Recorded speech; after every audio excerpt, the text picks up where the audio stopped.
নিয়ে মক্কায় আগাম চলে যাচ্ছে, কিন্তু ওমরা চলে গেল, পৌঁছা ভাব এইভাবে করে যখন এই নবী সাল্লাল্লাহু আলাইহি সাল্লামের কাছে ওই চলে আসলো, আল্লাহ পাকের নবী আকরাম সাল্লাল্লাহু আলাইহি সাল্লাম আলীকে এসে বললেন, আলী উঠো, কোথায় আছো? আলী উঠো, তুমি কোথায় আছো? উঠে যাও। হযরত আলী রাদিয়াল্লাহু তাআলা আনহুকে উঠালেন, ঘোড়ায় চড়ো। মধ্য রাস্তায় একটা মহিলা পাবে, সেই মহিলাটা একটা চিঠি নিয়ে আমাদের গোপন তথ্য ফাঁস করার জন্য তৈরি হচ্ছে, তাকে ধরো। তার কাছ থেকে একটা লেটার আছে, তার কাছে একটা লেটার আছে। হযরত আলী রাদিয়াল্লাহু তাআলা আনহু তিনি পৌঁছা ভাব তিনি সেখানে গিয়ে মহিলাকে গ্রাস করলেন, গ্রেফতার করলেন, ধরলেন। ধরার পরে তখন মহিলাকে ধরার পরও মহিলা ওয়াল্লাহে তাল্লাহে আল্লাহ বিল্লাহ পৃথিবীর যত কসম আছে সমস্ত কসম খেয়ে বলছে, আমার কাছে কিচ্ছু নেই, আমার কাছে কিচ্ছু নেই। এই মোবাইল ছিল না, এই মোবাইলের প্রবলেম, এই মোবাইলের তখন দরকার নয় যে মুহাম্মদ সাল্লাল্লাহু আলাইহি ওয়াসাল্লাম বলল কাছে আছে আর এ বলছে নেই, তাহলে এই মোবাইলের দরকার। তখন মোবাইল ছিল না, তখন তো ইন্টারনেট মোবাইল নামে কিছু জিনিস ছিল না, টেলিভিশন ছিল না। তখন হযরত আলী বলছেন, তোমার কাছে আছে, ফামানুল কিয়া, যদি মিথ্যা বলো তোমাকে এখনো উলঙ্গ করব, উলঙ্গ করে তোমার কাছ থেকে চিঠি বের করব। এভাবে করে যখন ডাকলেন মুহাম্মদ হযরত আলী রাদিয়াল্লাহু তাআলা আনহু তো এই কথা তাকে ডাকলেন, ডাকার পর পড়ার পরে সুসুর করে চুলের ঝুঁটি থেকে চিঠিটা বের করে দিচ্ছে, যে আমার কাছে এই চিঠিটা আছে। ওয়াল্লাহি তাআলায় যত কসম ছিল সমস্ত কসম মহিলাটা খেয়েছিল। তাহলে কে বলেছে? হযরত মুহাম্মদ সাল্লাল্লাহু আলাইহি ওয়াসাল্লাম বলেছে যে ওর কাছে চিঠি আছে, ওর কাছ থেকে চিঠিটা তুমি গ্রাস করো আলী, যাও গ্রাস করো, আমাদের গোপন তথ্য পার হয়ে যাবে। এর নাম বিশ্বাস। আলী রাদিয়াল্লাহু তাআলা আনহুকে আল্লাহর নবী কথা বিশ্বাস করেছিলেন, তোমার কাছে আছে, তুমি যদি পৃথিবীর তামাম সমস্ত কসম খাও তবুও আলী বিশ্বাস করবে না, কারণ এই কথা মুহাম্মদ সাল্লাল্লাহু আলাইহি ওয়াসাল্লাম বলেছেন, এই কথা মুহাম্মদ বলেছেন।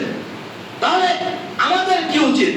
আমরা হাদিসকে কতটা অন্য ভাষায় দেখি, আমরা হাদিসকে কতটা দেখছি, আমরা হাদিসকে কতটা রিসার্চ করি, আমরা হাদিসকে কতটা পড়ি, তার মুহাম্মদ সাল্লাল্লাহু আলাইহি ওয়াসাল্লামের কথাকে আমরা কতটা বিশ্বাস করি, কোন হাদিসে কতটা বিশ্বাস করি। আর আপনি যেমন ধরে নেন, তাহলে বোঝা গেল যে আল্লাহ হযরত আলী সেখান থেকে গ্রাস করলেন। এটা কে বলেছেন? তার কাছে চিঠি আছে, আল্লাহ নবী বলেছে তার জন্য। রাসূলুল্লাহ সাল্লাল্লাহু আলাইহি ওয়াসাল্লাম বলেছেন, আল ঈমানু বিজুওয়াসাবুনা শুবা, ঈমানের 70টার মতো ভাগ আছে, বিভাগ রয়েছে।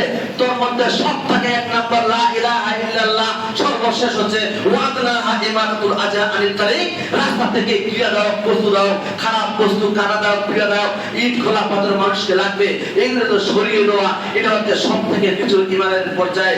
এইটা তাহলে আপনাকে বলছি যে আল্লাহ রাসূল বলছেন যে ইমানাতুল আজা আনিল তারিক, যে রাস্তা থেকে ক্রিয়া দেওয়া বস্তুকে কি করা, সরিয়ে দেওয়া, ক্রিয়াটা মানুষকে যেন কষ্ট না হয়, এটা সব থেকে সর্বশেষ হচ্ছে ঈমান।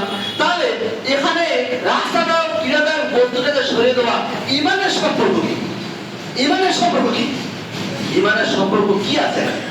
আমি রাস্তা দিয়ে হাঁটছি, না বড় কাঁটা বা একটা বড় কিছু আছে, মানুষ আঘাত করতে পারে, আমি সেটা সরিয়ে দিলাম, পুরো জলাশয়ে যা ডাস্টবিনে ফেললাম, ওটা আমার ঈমানের সাথে সম্পর্ক কি? ওটা ঈমানের সাথে সম্পর্ক এখানে। এই কথা মুহাম্মদ সাল্লাল্লাহু আলাইহি ওয়াসাল্লাম বলেছেন, এই কথা মুহাম্মদ সাল্লাল্লাহু আলাইহি ওয়াসাল্লাম বলেছেন যে তোমাকে সরাতে হবে, তোমাকে মানতে হবে। তাহলে এটা হচ্ছে হাদিস। আজকে আমাদের কোরআন এবং হাদিসের প্রতি মানুষের বিশ্বাস ইসলাম উঠে গেছে। উদাহরণ দিই, মানুষ 20 নামক বস্তু রয়েছে, 20 কার বিশ্বাস নাই এটা খেলে মরবে না, এমন লোক আছেন কি ওখানে? যে কারো বিশ্বাস আছে যে এই 20 নামক বস্তুটা খেলে মরবে না, এমন তো কারো বিশ্বাস আছে এখানে যে খেলে মরবে না? সবাই বিশ্বাস আমাদের যে আমরা 20 খেলে মারবো না, 20 খেলে মরবই। প্রত্যেকটা মানুষ পৃথিবীর সবাই বিশ্বাস করে যে 20 আছে, 20 খেলে মানুষ মরে যাবে। কিন্তু কতগুলো মানুষ 20 খাওয়ার মাঝও বেঁচে আছে, কতগুলো মানুষ 20 খাওয়ার পরেও বেঁচে আছে। কেন বেঁচে আছে? 20 খাওয়ার পরেও ওয়াশ করেছে, দেখতে পেয়েছে, সেখান থেকে নিয়ে এসছে, তাও একটা বাঁচলো। তার মানে 20 খেলেও লোক বাঁচবে। আপনার যত বিশ্বাস রয়েছে 20-এর প্রতি, কোরআন এবং সহিহ সুন্নাহর প্রতি আপনার কতটা বিশ্বাস নেই। যদি বিশ্বাস থাকতো তাহলে এক মাস ইবাদত করে হারিয়ে যাবো কেন? কেন হারিয়ে যাবো? না, হারাতে পারি না।